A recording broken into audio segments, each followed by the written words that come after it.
Good morning students. हम lesson number 8 पढ़ रहे हैं, जिसमें हम आज पढ़ेंगे बहुलक। बहुलक किसे कहते हैं? बहुलक वो होता है जो छोटे छोटे अणु, यानी बहुत सारे छोटे छोटे, बहु लिखा हो ना तो नहीं, बहुत सारे छोटे छोटे अणु मिलके क्या कर दें, एक बहुत बड़े अणु का निर्माण करते। देखो इसमें दे भी रखा है कि छोटे छोटे सरलतम अणु आपस में मिलकर एक उच्च अणुभार वाले अणु का निर्माण कर दे।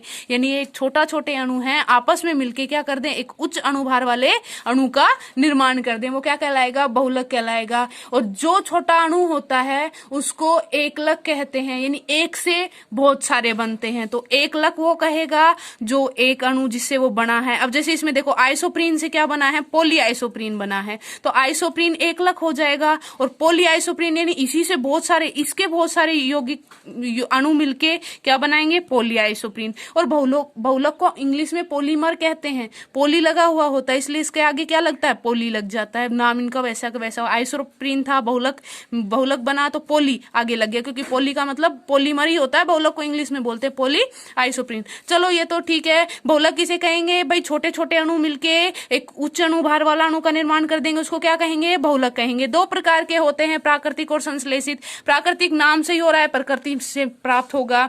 और संश्लेषित का मतलब जिसे हम प्रयोगशाला में बनाएंगे, यानी जिसे हम संश्लेषित करेंगे, जिसे हम बनाएंगे। अब चलो सबसे पहले प्राकृतिक की बात करते हैं। प्राकृतिक में एक ही होता है जिसे प्राकृतिक रबड़, यानी प्राकृतिक रबड़ होता है, वो प्राकृतिक बहुलक का उदाहरण है।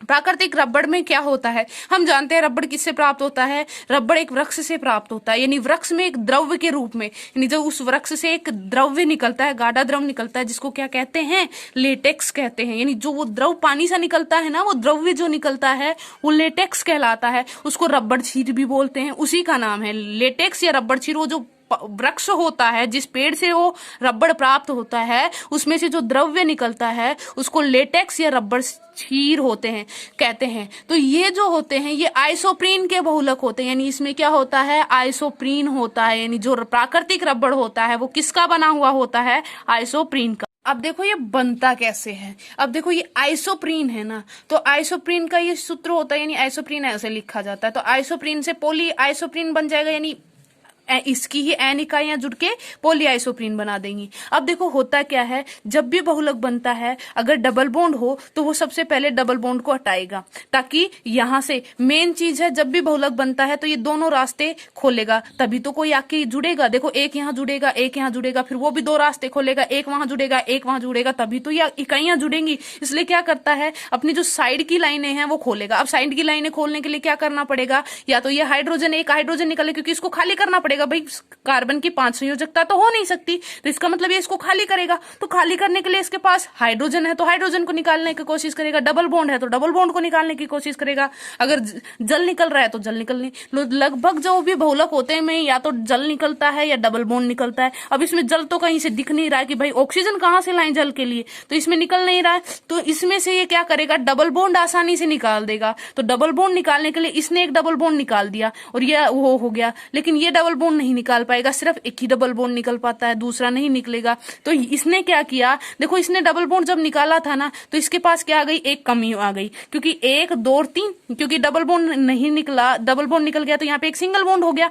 देखो यहाँ पे बना हुआ है, सिंगल बॉन्ड हो गया। अब इसके पास कमी आ गई, 1 2 3, तीनों संयोजकता हो गई यहाँ पे कार्बन की। तो इसने क्या किया कि इसने ये सोचा कि यहाँ पे इसको एक चाहिए। अब यहाँ पे ये कह रहा था भाई मैं भी निकालूंगा, क्योंकि मुझे भी यहाँ पे क्या करना है? एक संयोजकता खाली रखनी है, एक संयोजकता खाली करनी है, और इसको भी क्या करना था? एक डबल बॉन्ड त्यागना था। तो ये डबल बॉन्ड कहाँ आ गया? यहाँ आ गया। यहाँ आते इसकी 4 संयोजकता हो गई, और इसके पास भी कमी हो रही थी, क्योंकि इसके पास भी ये डबल बॉन्ड हटा दिया तो 1 2 और 3 ही बचे थे, और एक ही डबल बॉन्ड आने से क्या हो गया? 4। तो इन्होंने एक ने तो क्या किया? डबल बॉन्ड को आगे खिसका दिया, और एक ने डबल बॉन्ड का क्या कर दिया?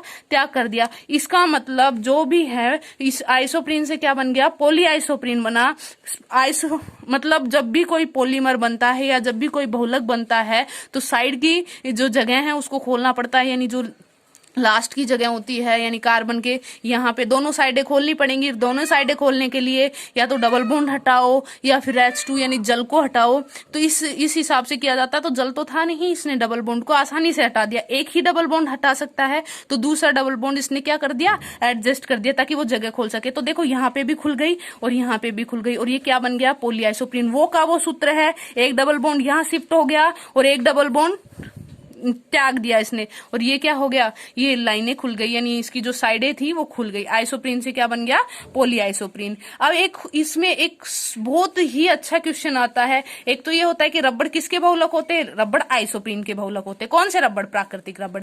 अब एक होता है वल्नीकरण। क्या होता है वल्नीकरण का मतलब क्या होता है, वल्नीकृत रबड़ क्या होता है, कई बार ऐसे भी आ जाता है। तो तनन क्षमता बढ़ाने के लिए, प्रत्यास्थता बढ़ाने के लिए, ये जो रबड़ होता है बहुत ही ज्यादा कठोर होता है, यानी ये बहुत ज्यादा कठोर होता है, इतना ज्यादा यूज में नहीं आता, बहुत जल्दी टूट जाता है, तो ऐसे रबड़ का काम नहीं आता। तो इसको थोड़ा सा इसकी तनन क्षमता को बढ़ाने के लिए, इसकी प्रत्यास्था को बढ़ाने के लिए इसमें क्या मिलाया जाता है, सल्फर मिला के गर्म किया जाता है, तो वो क्या कहलाता है, वल्नीकरण। यानी वल्नीकरण बनाने के लिए इसी रबड़ को, प्राकृतिक रबड़ में अगर हमने सल्फर मिला दिया ताकि वो तनन क्षमता बढ़ जाए, ताकि वो थोड़ा सा लचीला हो जाए, वो टूटे ना, इस तरह का बन जाए, उसके लिए क्या मिला दिया, सल्फर मिला दिया।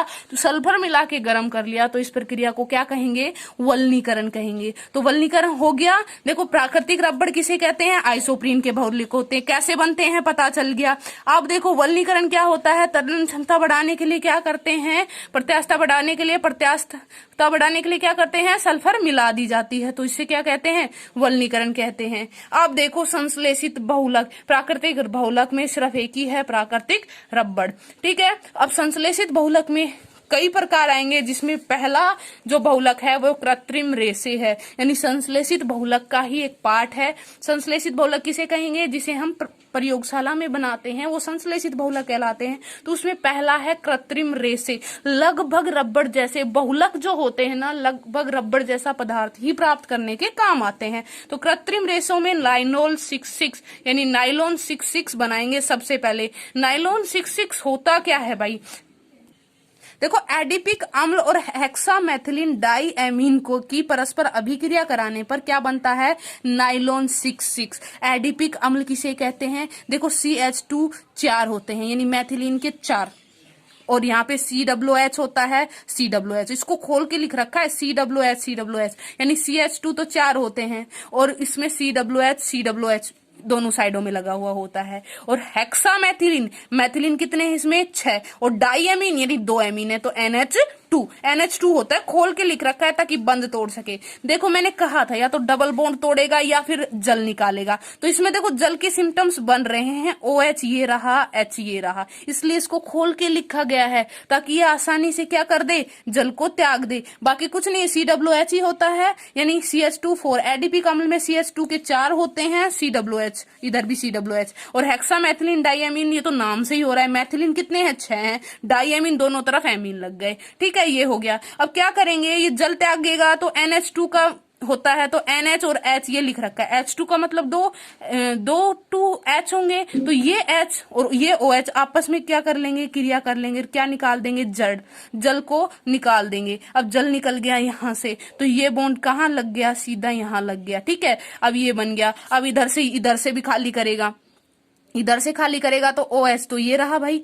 ठीक है, और एक H यहां से निकाल देगा, क्योंकि इधर भी जो जुड़ेगा। देखो बहुलक में क्या होता है, ऐसी ही बहुत सारी इकाइयां, यानी एक जैसी बहुत सारी इकाइयां मिलकर एक बहुत बड़े अणु का निर्माण करती है, यानी ऐसा ही और होगा। तो इसका तो OH और वहां का H मिलेगा, इधर H है तो OH वाला जुड़ेगा, यानी COOH वाला ये वाला पार्ट यहाँ जुड़ेगा, तो इस तरह मिलके बनेंगे। तो इसका तो H और इसका क्या, OH निकल जाएगा, क्या बना देगा, जल। या फिर इसको हम इस तरह से भी समझ सकते हैं, एक जल तो यहां से निकल गया, ठीक है, और एक जल क्या कि ये आपस में जुड़ सके। ये क्यों निकला, ताकि ये आपस में जुड़ सके, वरना प्लस का ही निशान चलता ना भाई, तो ये आप आपस में जुड़ सके, इसलिए ये हो गया। और अब देखो एक H कहां से निकला, एक H ये और एक OH ये दोनों मिलके किसका निर्माण कर दिया, इसने जल का निर्माण कर दिया, यानी OH और H मिलके किसका निर्माण कर दिए, जल का निर्माण।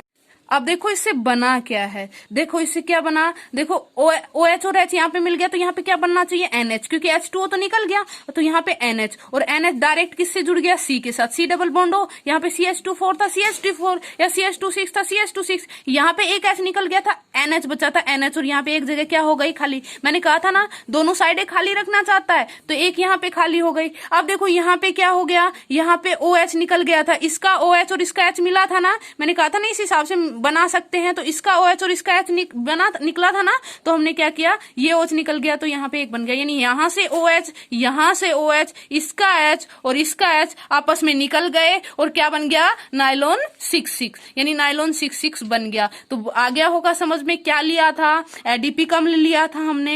एडीपी कम्ल को हेक्सामेथिलीन डाइएमीन से अभिक्रिया कराई, किया कैसे, 2 H2O निकले इसमें, एक OH और एक H यहाँ से, ताकि ये दोनों आपस में जुड़ सके। यहाँ प्लस का निशान था, वो आपस में क्या बन सके, बॉन्ड, ये बन गया, ये बन गया भाई। अब एक OH यहाँ का और एक H यहाँ का निकल गया, ताकि ये अपने जो साइडें हैं वो क्या कर सके, खाली। तो क्या निकला है, जल निकला है, जल मैंने यहाँ पे लगा दिया, तो ये बन गया नायलॉन 66। किससे बनता है, एडीपी कम्ल और हेक्सामेथिलीन डाइएमीन से। उपयोग क्या होते हैं, मैंने कहा ना सारे प्लास्टिक के प्रोडक्ट होते हैं। तो देखो मशीन में गियर बियरिंग बनाने में, टायर, कपड़े, रेसे, रस्सियां, ब्रश आदि बनाने में, तो प्लास्टिक का लगभग अलग अलग प्लास्टिक के रूप होते हैं। तो क्या क्या काम आते हैं, इसके उपयोग लिखने जरूरी है। नायलॉन 66 क्या होता है, किस तरह निर्माण होता है और क्या क्या उपयोग में आता है, दो तीन उपयोग तो आपको याद होने चाहिए सबके। तो मशीनों में गियर बियरिंग बनाने में, टायर, कपड़े, रेसे, रस्सियां, ब्रश आदि बनाने, यानी टायर बनाने में काम आता है। ठीक है, तो अब देखो टेरिलीन क्या होता है। टेरिलीन जो होता है वो किससे बनता है, टेरेथेलिक से बनता है। टेरेथेलिक से बनता है भाई। टेरेथेलिक का सूत्र क्या होता है, टेरेथेलिक अम्ल का बेंजीन, इसको बोलते हैं बेंजीन। यहाँ पे COOH और इधर भी क्या है, COOH, यानी यहाँ पे भी COOH लगा हुआ है, यहाँ भी COOH मिला है। साथ में क्या है, एथिलीन ग्लाइकोल। एथिलीन ग्लाइकोल में CH2, यहाँ पे इधर OH और इधर OH। देखो उसमें क्या था, CH2 4 थे, प्लस में CH2 6 था। यहाँ पे क्या है, यहाँ पे बेंजीन जैसी संरचना है, इधर COOH लगा हुआ है, यहाँ पे CH2 2 है, यानी एथिलीन ग्लाइकोल में CH2 2 है और OH लगा हुआ है, तो एथिलीन ग्लाइकोल और टेरेथिकल अम्ल। अब हमने क्या कहा था, ये क्या निकालेगा, जल निकालेगा। अब देखो जल निकालने के लिए क्या करेगा, आप इसमें से क्या कर दो, जल निकाल दो। क्या जल में H2O चाहिए भाई, दोनों OH ले लेंगे तो H2O2 निकल जाएगा, लेकिन हमें तो क्या निकालना है, जल। ये यहाँ से निकालेगा, क्यों निकालेगा, ताकि यहाँ पे क्या बन जाए, बंध बन जाए। तो इसने यहाँ से निकाल दिया भाई। टेरेथेलिक अम्ल और एथिलीन ग्लाइकोल को तो आपको खुद याद करना पड़ेगा कि टेरिलीन में क्या काम आता है, नायलॉन 66 में काम क्या आता है। इसमें कुछ हम नहीं कर सकते, इसमें तो हमें याद ही करना पड़ेगा।